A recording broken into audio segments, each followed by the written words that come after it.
Sponsored by the Big 98, Nashville's #1 for new country and the home of the Bobby Bones Show.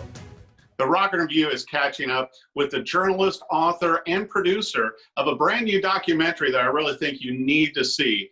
It is Reggie Nadelson, and she has worked on Ella Fitzgerald, just one of those things. Reggie, thanks for coming on the show. Glad to be here. It's nice to change cities for a bit. Well, and you look incredible. I know you from your books and everything else, but you know, with this production, being the producer on this project, like I was telling you before we started the interview, I really learned a lot about Ella Fitzgerald, and I thought I knew more than I did, but you guys did a great job. Oh, thank you very much. I'm not really a producer, I should fess up. I made myself a producer because I so wanted to get this done. And I knew if I could get hold of Leslie Woodhead, who's a very distinguished British documentary filmmaker, and I've worked with him. We did a Tony Bennett film together and a few other things. And he did The Great Stones in the Park in Hyde Park in 1969. Oh, yeah. I thought if I could do that, I could then sell it. So I just sort of called myself a producer because you don't get any prizes if you're just a writer. Well, I don't know about that because, you know, you and I were talking too, Reggie, to where I love your body of work with your previous books and everything like that you've done in the past. But watching this movie, once again, you know, just like you were talking about with Tony Bennett, you had Smokey Robinson on here, you had Ella's son, you know, I mean, and everybody had such poignant things to learn. And like I said, you know, to where Ella, you know, really, you know, started out wanting to be a dancer, which I didn't know. And until she won the talent contest at the Apollo Theater, then her career took off. It's a great story. I mean, I didn't know all the details. I've loved Ella since I was a child, and my parents had all the songbooks, and my father took me to see her when I was little. But I didn't know many of the details. I just thought, as you know, Amadeus, beloved of God. If you believe in a God, then God created Ella. That's one of the few living proofs, it seems to me. Can you say that in Nashville? Yes, you can. Well, you know, and to me, I always loved Ella's songs, you know, but I think that you know, Leslie did a great job, the entire team on the film, you know, showing her growth musically, you know, how she started out, even when she first appeared in a film. And I love the clip and all the footage that you guys found with her from, you know, the early days up through. But I mean, her voice, you know, and also how she transcended music, you know, different genres, you know, as she ended up with the scat and the bebop and everything and the first lady of jazz. But just the evolution of her music. And also she was such a trendsetter, as you know, Reggie, to where, you know, she had her own orchestra. I mean, after Chic Webb passed away, which I didn't know the whole history with Chic. I didn't know anything. I didn't even know much about Chic Webb, who was the greatest swing band leader in Harlem. I mean, he was a kid. He was in his 20s. And he and Ella did a battle of the bands at the Savoy Ballroom against, I think it was Count Basie and Billie Holiday. And Ella and Chic won. I mean, it was an incredible thing that this kid off the streets got up, wanted to dance. They were a tough crowd at the Apollo. You know, you didn't go in there unless you were dressed. She was really a raggedy kid. And they booed her. And she opened her mouth.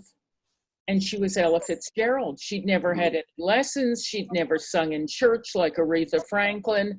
And there's a wonderful woman who just passed this year who was actually there. And Norma Miller said, after we booed her, she opened her mouth and sang, and you could hear a rat piss on cotton. It was so quiet. I've never heard that line. I never heard it either. And she's such a beautiful woman and just does an incredible job in the film. But everybody that you selected, and like I mentioned too, with incredible footage, what drove you and Leslie to want to be in to tell this story? Because I think Ella Fitzgerald is one of those to where what a timeless story. What drove you to want to do this? Well, for me, it really was, I woke up one morning and I thought, gosh, Ella's going to be 100. I think it was 2017. And I thought, well, this is a no-brainer. You know, people will pour money into our laps to make it. It ain't always the case, but I wanted to know, she had no good film had ever been done. I mean, there was a very anodyne film, I think, on PBS a few clips, but mostly songs strung together with a little bit of story. And Right. Ella was always thought to be a sort of polite, middle-aged woman. Margot Jefferson, who's a wonderful, wonderful writer, said, you know, she looked at Ella and she could have been a librarian or a piano teacher, but certainly not the greatest, you know, jazz pop singer of the 20th century, apart from Frank Sinatra. And that really interested me. I thought she can't just be this nice lady who collects cookbooks. And that was very interesting. And also, I suppose selfishly, because I love Ella the most, I always got slightly pissed off when people said, well, you know, Ella didn't have Billie Holiday's way with lyrics. But Margot said, you know, Billie wore her heart on her sleeve. Ella turned her misery into joy. Yes.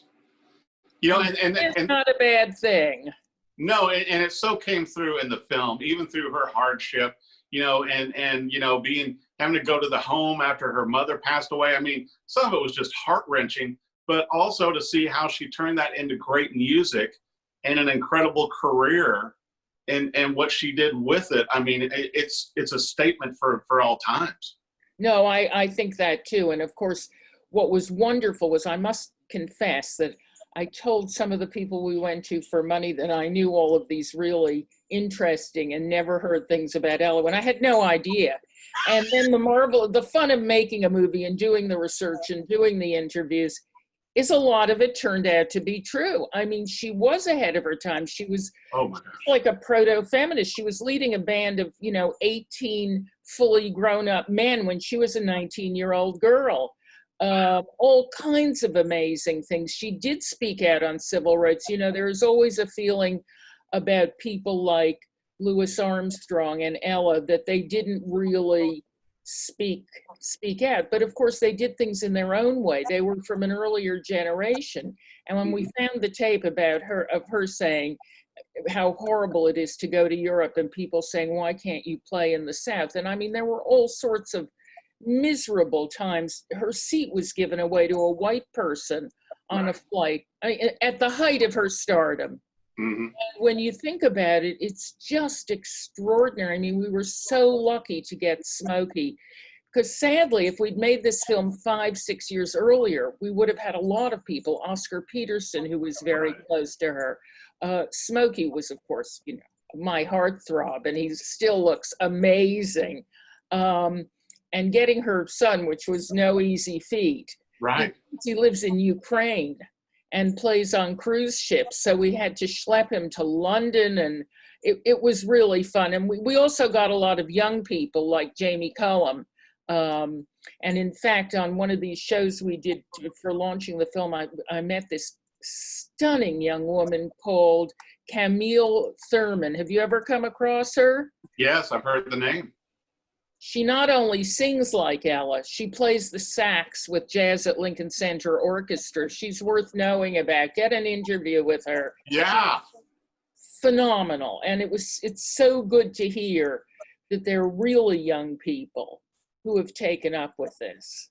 Well, you know, and I'll tell you what else, what I enjoyed about the entire film too, Reggie, was that you took it full circle from Ella's humble beginnings, but also I love the way you wrapped up the film at the end with the young lady on the stage at the Apollo also. It's like, it completes the circle then. Oh, I'm glad you like that, because that was my crazy idea. And I went to the Harlem School for the Arts. I was really looking for, you know, 2 or 3 young women to sing a Tisket a Tasket at the end. And before I had one foot through the door, Yolanda, what is her last, Sims, I think, who is the music director there, said, forget it, you don't have to look at anybody. We have a young woman. And so Alexis Morass, who's really now on her way to a great career. What a voice. Kindly agreed to do that. No, there are these kids who are amazing. So that's— I think, you know, a testament to what you and Leslie did with this film is, you know, when you have a legend like Ella Fitzgerald, you know, to show the whole story, to show the music, to show the trials and tribulations, but also to me, ultimately, she succeeded in doing so many great things with her talent. And you know, starting out from wanting to be a dancer to the first lady of jazz, and nobody else sang scat like her. I mean, you know, and obviously she idolized Louis Armstrong, but just wow. I want to make sure our viewers know also, Reggie, you know, I know that it can still be the virtual release started in June. Obviously, it's still going on, so people need to go and see this film and take it in for themselves, don't you think?